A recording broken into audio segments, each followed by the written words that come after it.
The day didn't feel important. That's what makes it terrifying now. Because when people remember the worst day of their lives, it never feels like it's going to be. It was a Friday afternoon, the kind where time moves slower than usual, dragging itself toward freedom. The classroom buzzed with restless energy. Chairs creaked, pens tapped. Someone in the back stifled laughter. The teacher, Mr. Harris, wasn't even trying to teach anymore. Instead, he leaned casually against his desk, scrolling through something on the computer. "All right," he said, clapping his hands once. "Let's do something easy, trivia." A collective sigh of relief spread through the room. The lights flickered slightly as the projector turned on, illuminating the whiteboard with a colorful quiz. Brand logos, simple stuff, the kind of thing that didn't matter but felt good. Outside the classroom windows, the sky was pale, still, quiet. "Too quiet." "Next one," someone called out. "Is he Nike?" No, that's Adidas." Laughter, energy, normalcy. And then, the intercom clicked. A small sound. But in hindsight, it was the moment everything changed. At first, no one paid attention. The faint static blended into the background noise of chatter. But then a voice came through. And something about it wasn't right. "Teachers, initiate lockdown procedures immediately. This is not a drill." Silence. Not gradual silence. Instant silence. Like someone had sucked all the oxygen out of the room. Mr. Harris froze. For just a second. But it was enough. Because the expression on his face, the confusion, the fear, spread faster than anything he could say. He rushed to the door, locking it with trembling hands. Then he turned off the lights so quickly the room plunged into darkness. "Everyone to the back, now." His voice wasn't calm anymore. That's when it hit them. This wasn't practice. Chairs scraped quietly as students moved, crouching into the far corner of the room. Backpacks clutched tightly, breathing shallow. Someone whispered, "What's happening?" No one answered. Because no one knew. Minutes passed. Or maybe seconds. Time had already started to distort. The only sound was the low hum of electricity, until that stopped too. The building went completely silent. No lights. No hum. Nothing. And then, a scream. It echoed through the hallway. Raw, human, desperate. The kind of scream that doesn't sound like fear anymore. It sounds like pain. A girl near the front covered her mouth, her shoulders shaking. Another student whispered, "Oh my God." The scream got louder. Closer. Footsteps followed. Heavy, uneven. Dragging slightly like something or someone wasn't moving right. Then, bang. A locker slammed. Hard. The metallic crash rang through the hallway like a gunshot. Another bang. And another. Closer. Someone outside was moving fast. And they weren't trying to be quiet. "Stay silent," Mr. Harris whispered urgently. But silence was impossible now.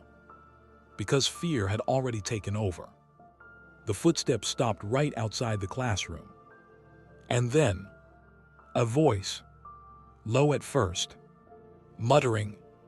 Incoherent. Then louder. Clearer. "I know you're in there." The words slithered through the door like something alive. A girl started crying. Soft at first. Then uncontrollable. "Open the door." The voice snapped, suddenly aggressive. Violent. Bang. The door shook violently as something slammed into it from the outside. The entire class flinched. Someone gasped. "Open the door." Another hit. Stronger. The handle rattled. Inside the classroom, Panic spread like wildfire. A boy in the back whispered, "He's going to break in." Another student shook their head, eyes wide with disbelief. No, no. But the banging didn't stop. It got worse. Faster. More desperate. More angry. The door groaned under the force, each impact echoing through the room, through their chests, through their bones. And then, just as suddenly as it started, it stopped. Silence. Again. But this time it was different. Heavier. Waiting. The footsteps returned, moving away. Slowly at first. Then faster. Then gone. No one spoke. No one moved. Because no one believed it was over. 10 minutes passed. Or maybe longer. It felt like an hour. Then the intercom clicked again. Attention, lockdown has been lifted. Staff, remain cautious. Students are to stay in classrooms until further notice. The voice was calmer now. Controlled. But the damage was already done. Mr. Harris didn't move right away. He just stood there, staring at the door, as if expecting it to explode open at any moment. Eventually, he turned the lights back on. The room blinked back into existence, but it didn't feel the same. Nothing did. Later, they would learn pieces of the story. Fragments. Rumors. A man had entered the school. No one knew how. No one knew why. He had attacked someone near the front office. No weapon confirmed. No clear motive. But here what made it worse. They never found him. That night, a janitor working late claimed he saw something. A figure in one of the storage rooms, curled up, sleeping, and when he looked closer, he noticed something sticking out of the man's jacket. A gun. The janitor panicked, stepped back, made a noise, and when he looked again, the man was gone, vanished, like he was never there. No arrest, no closure, no explanation, just a memory, a door that almost broke, a voice that shouldn't have been there, and a question that still lingers. What would have happened if that door didn't hold? But that was just the beginning. Because in another school, on a day filled with rain and thunder, students would mistake something far more dangerous for a storm. And by the time they realized the truth, it would already be too late. Rain has a way of changing everything. It softens the world, blurs the edges, muffles reality. And sometimes, it hides the truth. That morning began under a sky that never fully woke up. Dark clouds stretched endlessly overhead, turning the day into a dull gray haze, the kind of weather that made everything feel slower, heavier. Inside the school, fluorescent lights buzzed faintly, replacing the sunlight that never made it through. Students shuffled through hallways with damp shoes and low energy. Conversations felt quieter. Laughter didn't last as long. It was just one of those days. By lunchtime, the rain had intensified. You could hear it tapping rhythmically against the windows of the cafeteria, like 1,000 tiny fingers drumming in sync. Inside, though, it was anything but calm. The cafeteria was chaos. Voices overlapped, chairs scraped, trays clattered. The smell of food mixed with the humid air, creating that unmistakable school lunch atmosphere. Tables were packed. Some students laughed loudly, trying to shake off the gloomy mood. Others stared at their phones, scrolling mindlessly. It felt safe, normal, predictable. At one table near the center, a group of friends sat together, joking about something completely forgettable. One of them, Ethan, barely listened. He kept glancing toward the large glass windows that lined the far wall of the cafeteria. The rain distorted everything outside. The world beyond looked warped, unreal. "Dude, you good?" one of his friends asked. Ethan blinked. "Yeah, just tired." But that wasn't it. Something felt off. He just couldn't explain why. Then it happened. Boom! A loud crack echoed in the distance. Sharp. Sudden. A few students looked up, then went right back to eating. "Thunder," someone muttered. Boom! Another one. Closer this time. A few more heads turned. But still no panic. No urgency. Just curiosity. Because rain brings thunder. That's normal. Right. Then came the third sound. Boom. And this time, something changed. A tray slipped from someone's hands, crashing to the floor. A girl near the windows froze mid-sentence. And Ethan. He felt it. Deep in his chest. That's not thunder. Before anyone could respond, the cafeteria doors burst open. A campus security guard rushed in, soaked from the rain, his face pale and tight with urgency. "Everyone listen," he shouted. "Drop everything and move into the multi-purpose room now." The tone in his voice cut through the noise instantly. This wasn't a suggestion. This wasn't routine. It was fear. Students hesitated. Confused. "Go, leave your food, just go," another staff member yelled, rushing in behind him. That's when panic began. Chairs toppled. Trays were abandoned mid-bite.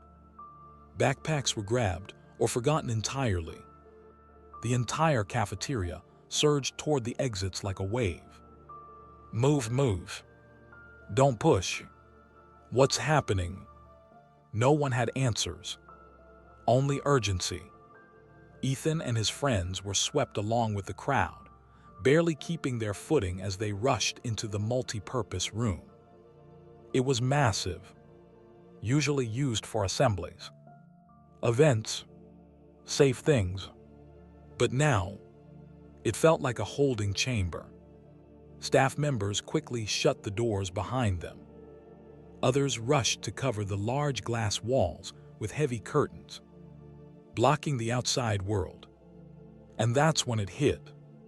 If they were hiding the windows, then whatever was happening was outside. The room buzzed with whispers, fear spreading faster than facts. What was that sound? Was it fireworks? No, it didn't sound like that. Ethan's friend, Marcus, pushed through the crowd toward a teacher standing near the wall. "What's going on?" he asked. The teacher hesitated, just for a moment, then leaned in slightly and whispered, "There's someone outside." Marcus frowned. "What do you mean?" The teacher's voice dropped even lower. "He has a gun." Marcus froze. When he returned to the group, his face said everything before he even spoke. "What?" Ethan demanded. Marcus swallowed. "There's a guy outside the school." Silence. "With a gun." The words didn't register at first. They just floated there. Unreal. Until someone nearby started crying. And suddenly, it became real. The room shifted. From confusion to fear. Outside, the rain continued to fall.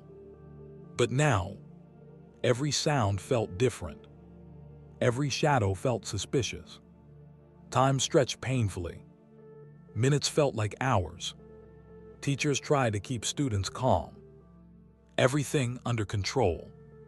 Just stay quiet. Police are on the way. But their voices lacked certainty. And everyone could hear it. Then, through a small gap in the curtains, someone saw movement. A figure, standing across the street, barely visible through the rain. Watching. The whisper spread instantly. He's there. I see him. Oh my God. Ethan didn't want to look, but he couldn't stop himself. He moved closer, carefully, slowly, and through that tiny opening, he saw it. A man, standing in the rain, completely still, holding something, even through the distortion, even through the distance. There was no mistaking it. A gun. Ethan's stomach dropped. The man wasn't running, wasn't shouting, wasn't hiding. He was just watching. And then he moved. A slow step forward. Someone screamed. Teachers immediately shut the curtain completely. No more looking, one of them snapped. But it was too late. The image was burned into their minds. The man outside the school, watching them, waiting. An hour passed, or maybe more. No one ate. No one talked loudly anymore. Just whispers, tears, and the constant, suffocating weight of not knowing. Eventually, the announcement came. The situation has been contained. Students will be dismissed in an orderly manner. Relief hit the room like a wave. But it didn't last long, because contained didn't mean safe. Not completely. They were escorted out slowly, one group at a time. Police cars lined the street, lights flashing silently through the rain. And as Ethan stepped outside, he couldn't help but look. Across the street, where the man had been, there was nothing there. Just empty pavement and rain. Later, the truth came out. The man wasn't random. He lived nearby, just across from the school. And that day, he had snapped, threatening police, threatening himself, and possibly anyone else. What made it worse was what students learned after. Some had seen him before, watching from his window, acting strange, unpredictable, but no one had taken it seriously, because danger rarely looks dangerous until it's too late. And as the school returned to normal in the days that followed, something lingered. A question, quiet, unsettling. How long had he been watching them before that day? But the next story was different, because this time, the danger didn't stay outside. It got in, and someone came face to face with it. In the dark, alone. There's something unsettling about places that aren't meant to be seen. Not abandoned places, not broken places, but the in-between spaces. The ones beneath everything. Every school has them. Hidden corridors, maintenance tunnels, storage rooms no student ever visits. Places where the noise of the world above fades into something distant, something hollow. And in one particular school, that place was the basement. It wasn't supposed to be scary. In fact, on paper, it was one of the best spots in the entire building. Air-conditioned, quiet, isolated from the chaos upstairs. For Daniel, it felt like an upgrade. At 22 years old, fresh out of college, landing a job at his old high school felt strange, but comforting. Familiar hallways, familiar faces. Except now, he wasn't a student anymore. He worked in it, managing servers, fixing computers, handling the digital backbone of the school. His office was tucked away in the basement, a large open space filled with humming machines and tangled cables. But in the corner, a surprisingly clean setup. 3 desks, mini fridges, a mounted TV, and just enough comfort to forget where you were. The only downside, there was no door, just a wide, open entryway leading into the office space. And the main basement door. It didn't lock properly. At the time, Daniel didn't think much of it. After all, what could possibly happen in a school? That question would answer itself. It started like any other day. Daniel sat at his desk, unwrapping a sandwich, scrolling through his phone while absent-mindedly listening to the low hum of servers. Upstairs, faint footsteps echoed occasionally. Students moving between classes. Normal. Routine. Safe.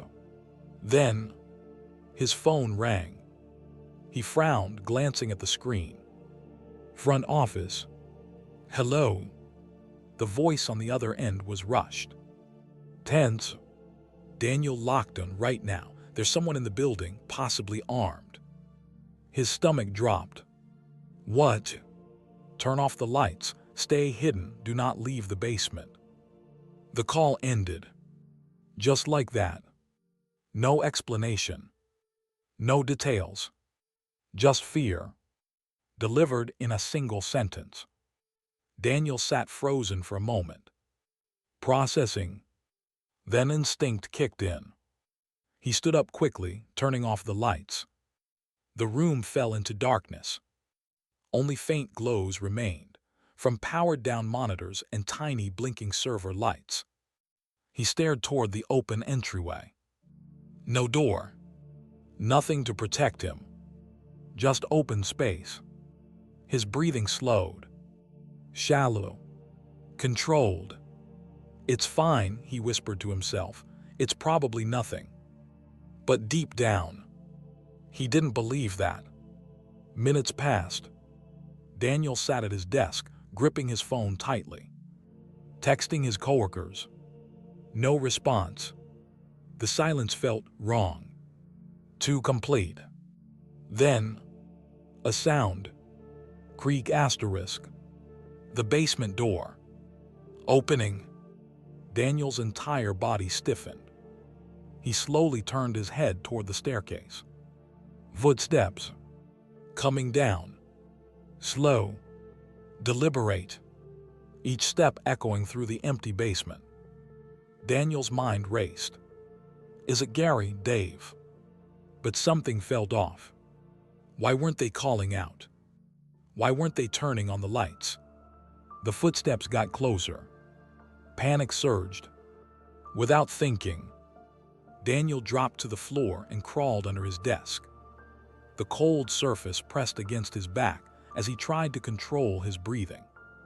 The footsteps entered the office and stopped. Silence.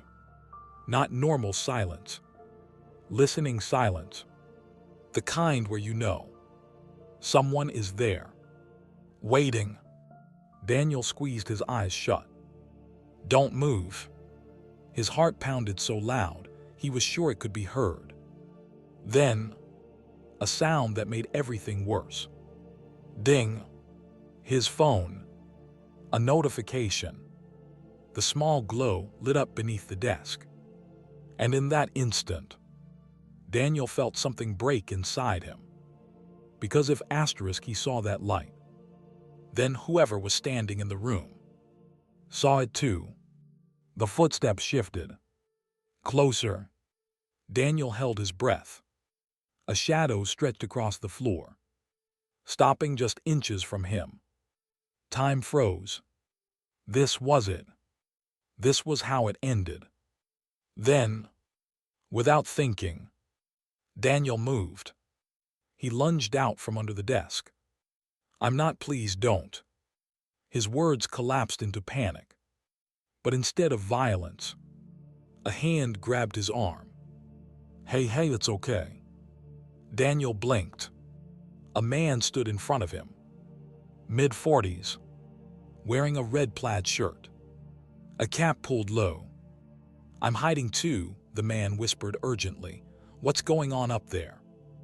Daniel struggled to process. Who are you? My kid goes here. I came to pick him up. A teacher told me to hide. His voice sounded convincing. Normal. But something didn't feel right. Daniel's phone buzzed again. He glanced down. A message from Dave. Dude, this is insane. Some guy with a gun shot Mr. Buckley. Red shirt and hat. Do not come upstairs.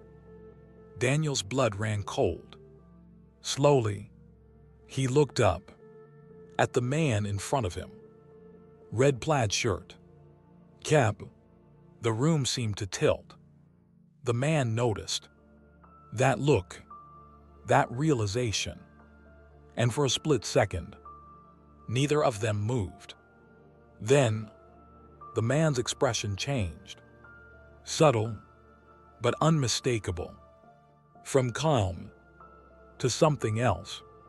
Something dangerous. Daniel didn't wait. He turned and ran. Footsteps exploded behind him.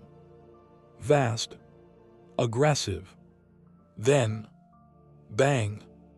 A gunshot ripped through the darkness. The sound deafening. Violent. Something metal sparked as the bullet ricocheted nearby. Daniel didn't stop. He sprinted toward the staircase, adrenaline overriding everything. Another step. Another breath. Freedom. Just ahead. He burst through the basement door and straight into chaos. Police. Officers shouting. Weapons drawn. Get down. Daniel collapsed to the floor, hands raised instinctively. Behind him, the door burst open again. The man stepped out, and within seconds, he was tackled, arrested, over, just like that. Later, details emerged. The man had a history, a grudge, something personal. Mr. Buckley, the teacher who had been shot, survived. Barely. But Daniel wasn't the same. Because there's something different about fear. When it's not distant, when it's not outside, when it's standing right in front of you, pretending to be safe. And even now, years later, there's one thing he can't forget. Not the gunshot, not the chase, but that moment when he looked into the man's eyes and realized he had just been talking to death. But even these stories, as terrifying as they are, share one thing in common. They all ended. Somehow. But what happens? Lockdowns are supposed to end.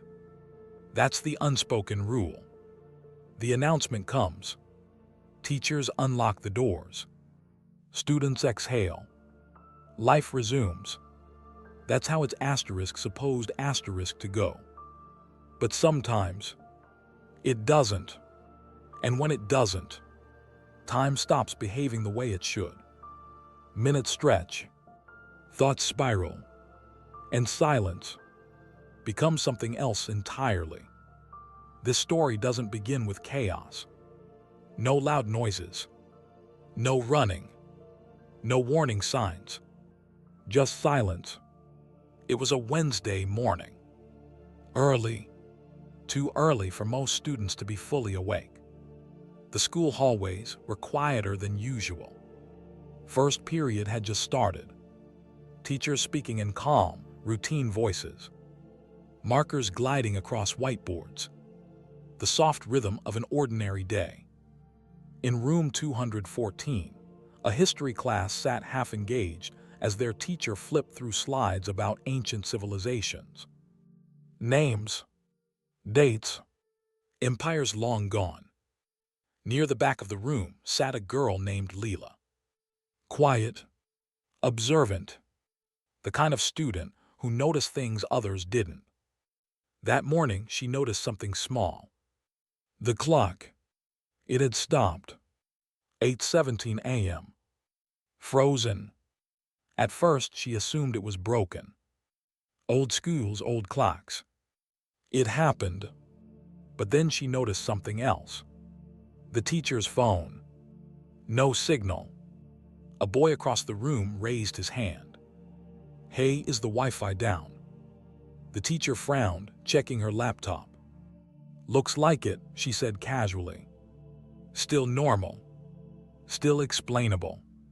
But then, the intercom clicked. Everyone looked up. Static.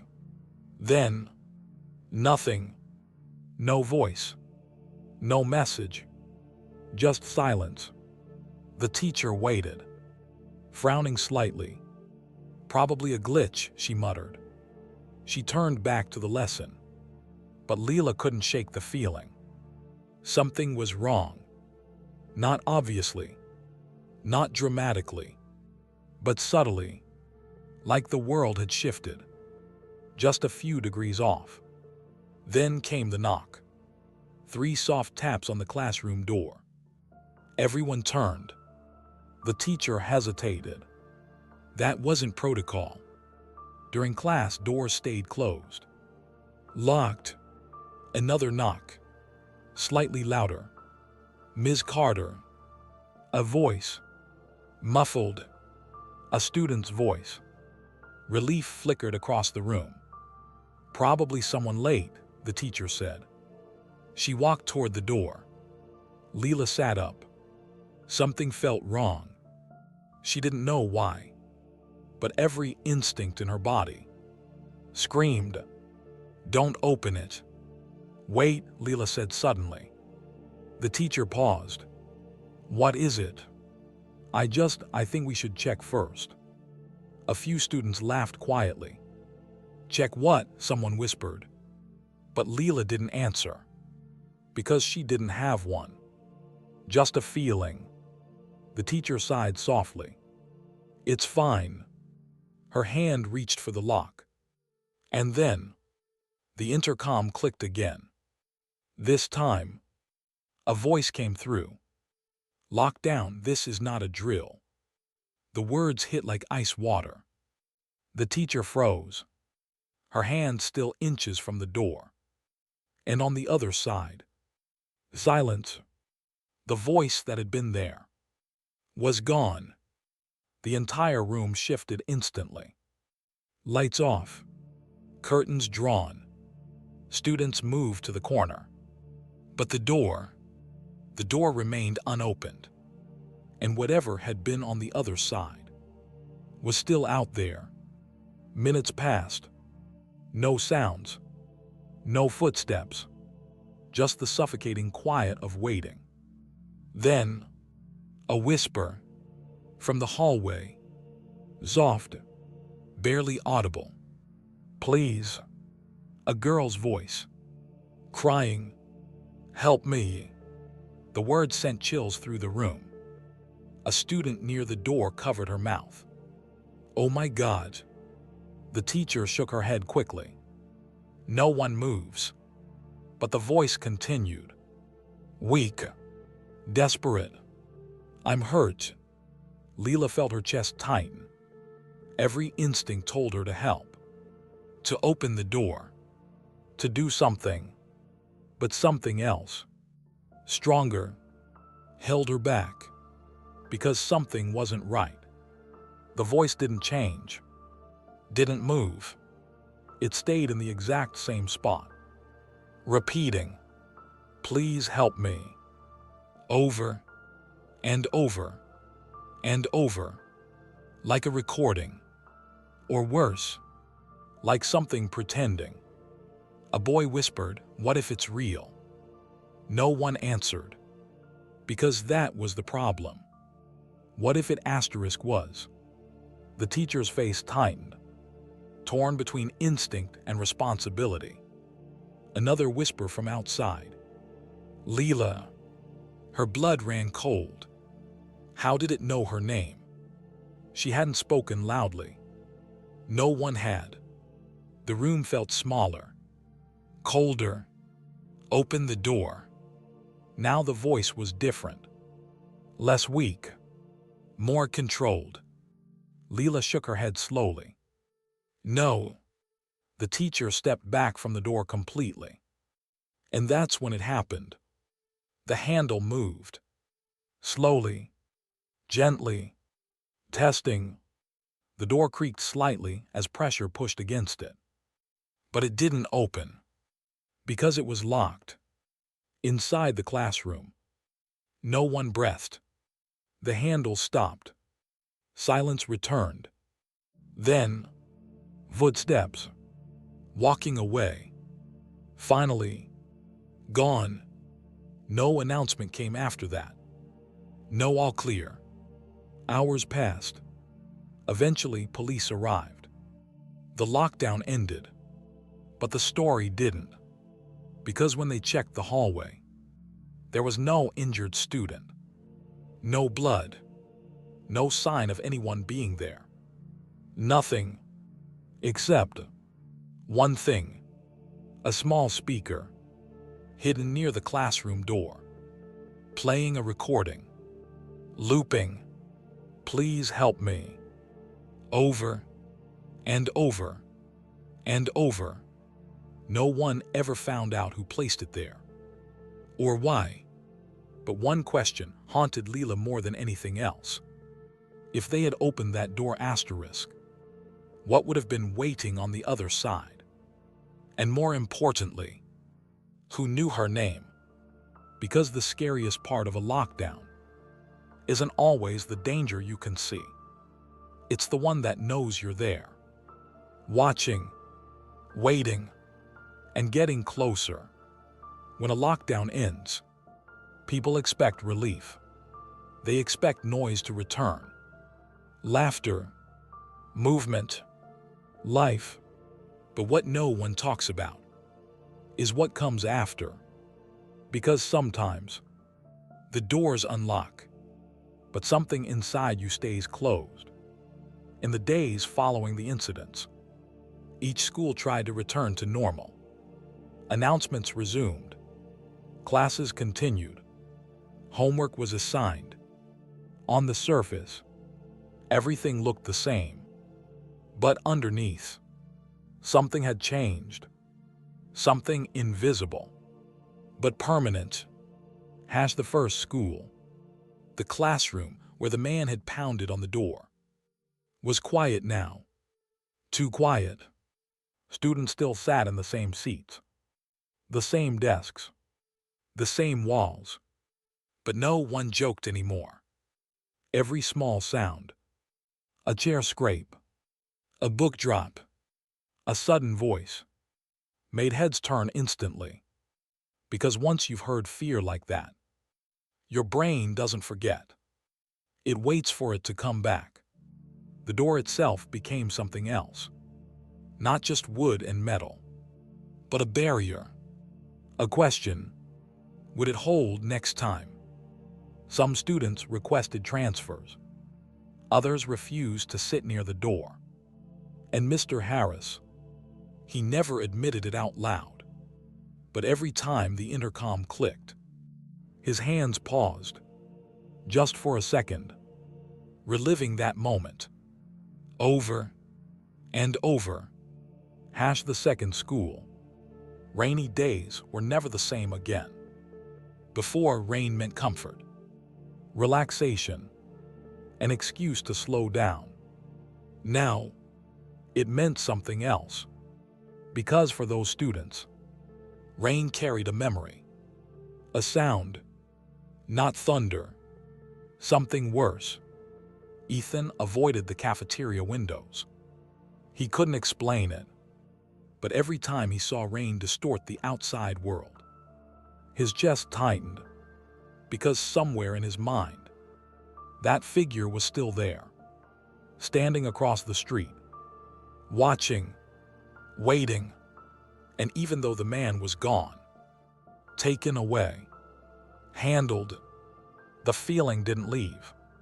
Because fear doesn't disappear when danger does. It lingers, quietly.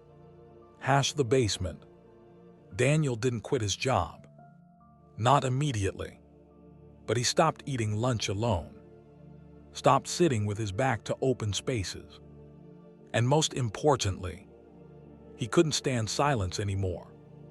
Because silence reminded him Of that moment, under the desk, when his phone lit up the darkness, and he realized he wasn't alone. The basement changed too.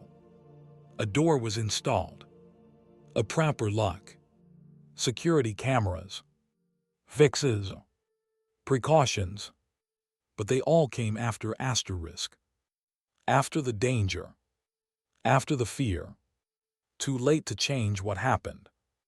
And then there was Leela, the girl who didn't open the door. At first, people called her lucky. You trusted your instincts. You saved everyone. But that wasn't how it felt to her, because her mind kept replaying it.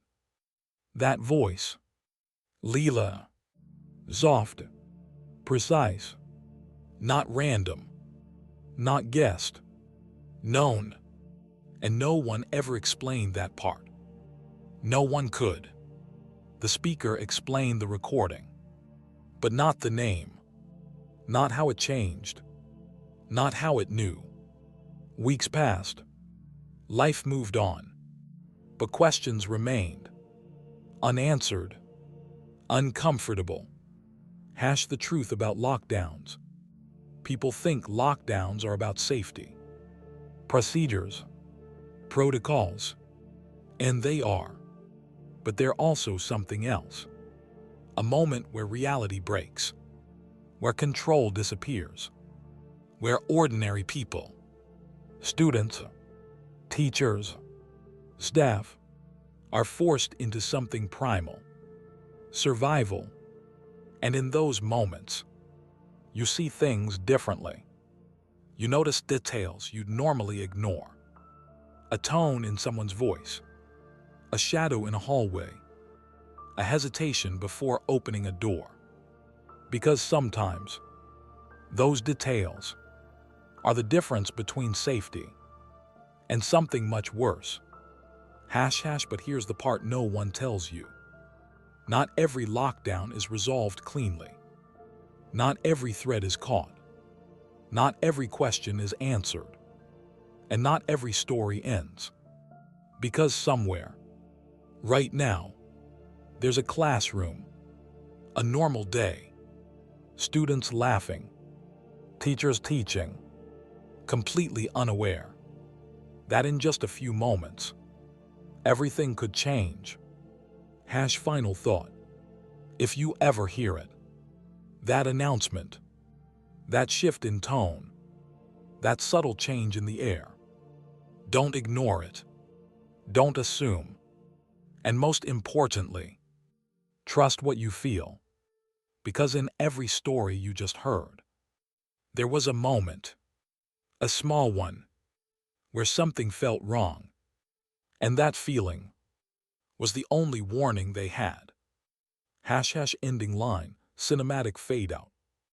Because sometimes, the scariest part of a lockdown isn't the noise. It's the silence. Right before something happens.